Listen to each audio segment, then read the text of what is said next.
ज़रा सी बरसात आती है रोहतक शहर डूब जाता है। क्यों डूब जाता है उसका जवाब ये तस्वीरें काफ़ी हैं जो आपको दिखाई दे रही हैं। ये तस्वीरें हैं रोहतक शहर में हम लोग मौजूद हैं। फ़िलहाल ये पुरानी सब्ज़ी मंडी का इलाका है। यहाँ जेसीबी मशीन से ये जो ड्रेनेज के लिए बनाया गया है, ये गंदे पानी का, बरसाती पानी की निकासी का ये नाला है, उसकी ये तस्वीरें हैं। साफ़ सफाई की कोशिश यहाँ पर फ़िलहाल डिस्ट्रिक्ट एडमिनिस्ट्रेशन द्वारा की जा रही है और ये साफ़ सफाई का काम 3-4 दिन से काफ़ी ज़ोर शोर से चल रहा है। लेकिन सवाल ये उठता है कि जो काम अब किया जा रहा है बरसात शुरू होने के बाद, क्या वो काम 1 हफ्ते 1 महीने पहले नहीं किया जाना चाहिए था? जबकि अधिकारी बार बार दावा ठोक रहे थे कि इस बार शहर को नहीं डूबने देंगे। उसके बावजूद ज़रा सी बरसात हुई, शहर फिर से 2 बार डूब चुका है।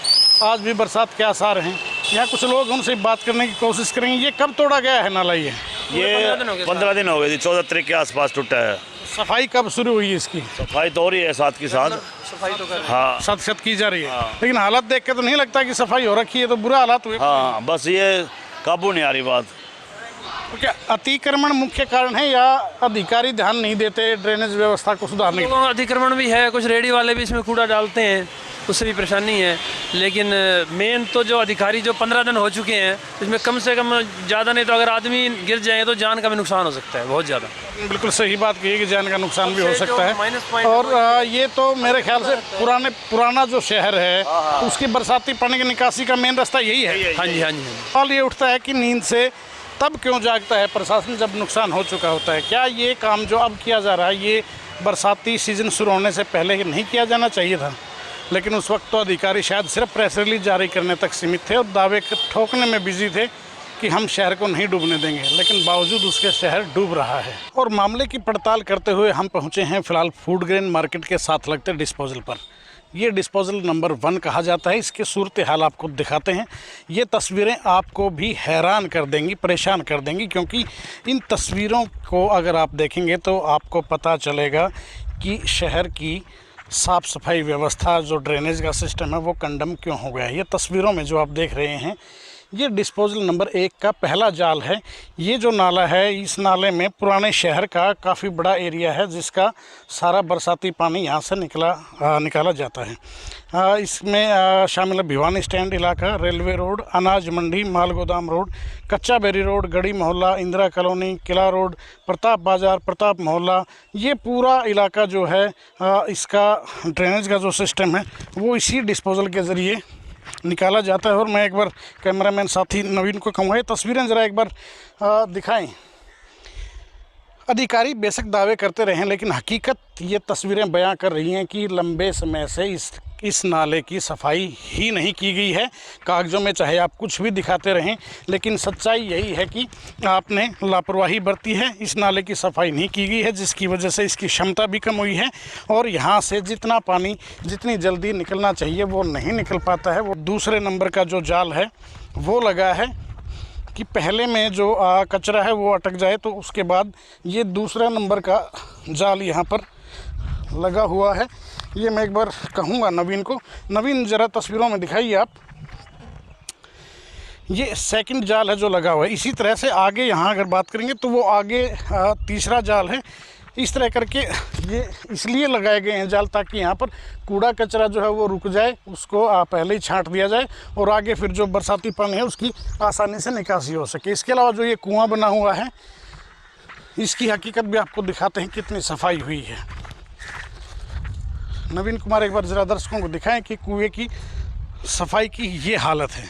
बजाती हुई गंदगी से अटा पड़ा ये कुआं, इसमें कैसे पानी स्टोर होता होगा, कैसे यहाँ से निकासी होती होगी, ये तस्वीरें बताने के लिए काफ़ी हैं। डिटेल दी गई है यहाँ पर इस पंपिंग सेट के बारे में। PWD public health division number 2 Rohtak, main disposal Rohtak, detail of pumping machinery. हालांकि मशीनरी क्या है वो काफ़ी डिस्टर्ब हो गया है, बरसों पुराना ये मेरे ख्याल से ये शायद रहा होगा। मैं बात करता हूँ आगे कि पानी वहाँ से चलकर जो आता है वो इसी रास्ते से, ये जो ड्रेन है उसके बाद पानी इकट्ठा होता है यहाँ पर ये पंपिंग सेट लगा हुआ है। तस्वीरों में ज़रा दिखाइए नवीन कुमार कि यहाँ से पानी को आगे फेंका जाता है, वो दूसरा पंपिंग सेट है वहाँ पर।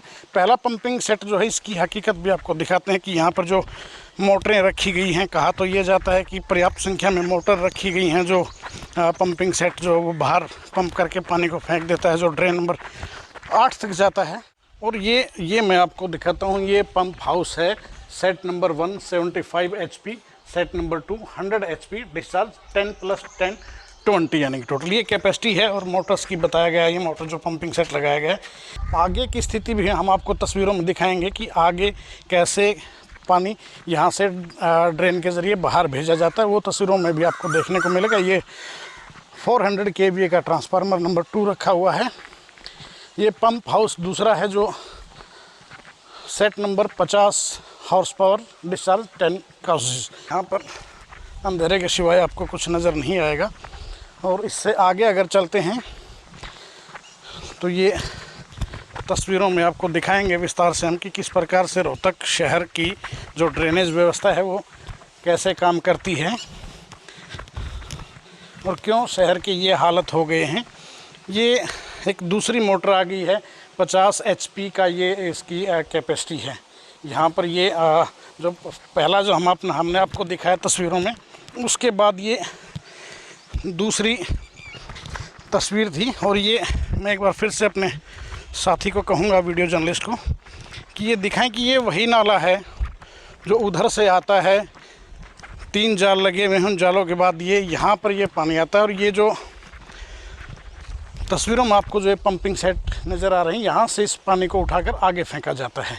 उसके बाद ये एक मोटर है यहाँ पर 50 HP की, इसके ज़रिए इसको आगे वहाँ पर ये जो पाइप आपको मोटे वाली जो नज़र आ रही है तस्वीरों में, इसके ज़रिए ये बाहर पानी निकाला जाता है जो ड्रेन नंबर 8 तक पहुंचता है। जो बरसाती पानी है, जो सीवेज का पानी है, वो बाहर निकलता है और इस ड्रेन के ज़रिए ये आगे जाता है ड्रेन नंबर 8 तक, जो बड़ी ड्रेन है वहाँ तक जाता है। इसकी सफाई व्यवस्था की क्या हालत है ये भी आप इन तस्वीरों में देख सकते हैं। इसकी सफाई हुए शायद बरसों बीत गए होंगे। अधिकारियों ने कागज़ों में क्या दिखाया है वो अधिकारी जाने, भगवान जाने, उनकी रिपोर्ट जाने, सरकार जाने, लेकिन हकीकत क्या है वो हम जानते हैं और वो हम आपको इन तस्वीरों के ज़रिए दिखा रहे हैं। पंपिंग सेट की हालत आपने देखी। अब आपको एक और चौंकाने वाली तस्वीर दिखाता हूँ। वो जनरेटर सेट आपको दिखाऊंगा जो जब बिजली नहीं होती है तो उसको चलाकर, उस डीजल सेट को चलाकर उसके बाद पंपिंग सेट चलाया जाता है और उसको पानी को बाहर निकालने की व्यवस्था की गई है। DG set number 1 110 kVA 110 kVA का ये सेट है। ये वो जनरेटर सेट है। और मैं एक बार कैमरामैन को कहूँगा कि एक बार इसकी ये जगह दिखाए जहाँ पर मेकिंग के बारे में डिटेल लिखी हुई है। और 1975, जी हाँ, हम आज़ादी का 75वां महोत्सव मना रहे हैं। अमृत महोत्सव देश मना रहा है और ये 1975 का ये DG सेट यहाँ पर रखा हुआ है, जिसके बारे में बताया ये गया है कि जब बिजली चली जाती है तो इसके ज़रिए इन मोटरों को चलाया जाता है और उसके बाद पानी को बाहर फेंकने की व्यवस्था की जाती है। सवाल बड़ा ये उठता है कि 1975 मॉडल ये है। हमने यहाँ कई कर्मचारियों से बात करने की कोशिश की, जानने की कोशिश की कब लगा था, कितना वक्त हो गया है। एक भी अधिकारी नहीं बता पाया, कर्मचारी नहीं बता पाया कितने साल हो गए करेंगे। हम तो साहब बरसों से देखते आ रहे हैं। ख़ास बात यह है कि ये चलता तो है लेकिन इसकी कैपेसिटी नहीं है। मोटर लोड नहीं उठा पाती, मोटरों का लोड ये नहीं उठा पाता और ये थोड़ी देर में धर धर की आवाज़ करके बंद हो जाता है। तो सोचा जा सकता है कि ये जनरेटर की कैपेसिटी क्या है और इसके ज़रिए कैसे पानी बाहर निकलता होगा, ये सोचा जा सकता है। फ़िलहाल रोहतक के अप्पू घर डिस्पोज़ल के बाहर हम लोग मौजूद हैं और इस डिस्पोज़ल की अगर बात करें तो सांसद दीपेंद्र हुड्डा के कर कमलों से इसका उद्घाटन हुआ था 2006 में 28 जुलाई को दिया गया। जन स्वास्थ्य विभाग हरियाणा के बाढ़ बचाव कार्य के अंतर्गत द्वितीय जल निकासी योजना अप्पू घर रोहतक। दीपेंद्र हुड्डा जो कांग्रेस के सांसद हैं, उन्होंने इसका उद्घाटन किया था और यहाँ की हालत क्या है उससे भी हम अपने दर्शकों को रूबरू करवाएंगे। ये अप्पू घर है जो शहर का जो बीच का जो हिस्सा पड़ता है, चाहे वो भिवानी स्टैंड से लगाकर सोहम मंदिर की बात हो, आर्यनगर के साथ टच करता एरिया हो, या फिर आगे बजरंग भवन हो, सोनीपत स्टैंड, तो ये जो पूरा एरिया है ये दर्जनों कॉलोनी है उसको ये कवर करता है। वहाँ का जितना भी बरसाती पानी होता है उसकी निकासी यहाँ पर लगाए गए पंप सेट्स के ज़रिए होती है। और जो हम जो ऑफिशियल तौर पर जो जानकारी है उसके मुताबिक ये है कि यहाँ पर 5 पंपिंग सेट लगाए गए हैं। कर्मचारी यहाँ पर मौजूद हैं। आप किस पोस्ट पे हैं यहाँ? ऑपरेटर हूँ सर यहाँ। तो यहाँ पर कितनी क्षमता है टोटल, अगर बरसाती पानी की निकासी के लिए क्या व्यवस्था है? यहाँ पानी की व्यवस्था बिल्कुल ठीक है जी। हमारे 5 पंप सेट हैं वो बिल्कुल चालू हालत में है, बिल्कुल ठीक है। और जैसे बरसात आने पर हम चालू कर देते हैं उनको, कोई दिक्कत वाली बात नहीं है ऐसी। लेकिन उसके बावजूद यहाँ जो एरिया है, जो इलाका आता है बीच में, सबसे ज़्यादा वाटर लॉगिंग की, पानी की जो जल जमाव की समस्या वो यहीं पर होती है आसपास के। उसका क्या रीज़न है? ये यहीं पे होती है, ये दूर दूर से पानी आता ना ये क्योंकि यहाँ पे झील ज़्यादा है। क्योंकि चारों तरफ से जो यानी कि भिवानी स्टैंड से लगा लो, या आप इधर रेस्ट हाउस की साइड से, या अशोका चौक की तरफ से, इधर से जो पानी झील की तरफ ही आता है, पानी यहीं आकर रुकता है वो किसी जगह पे ही। तो यहाँ पर पहले एक तालाब था, उसमें पानी इकट्ठा होता था, अब क्या व्यवस्था है उस जगह पे?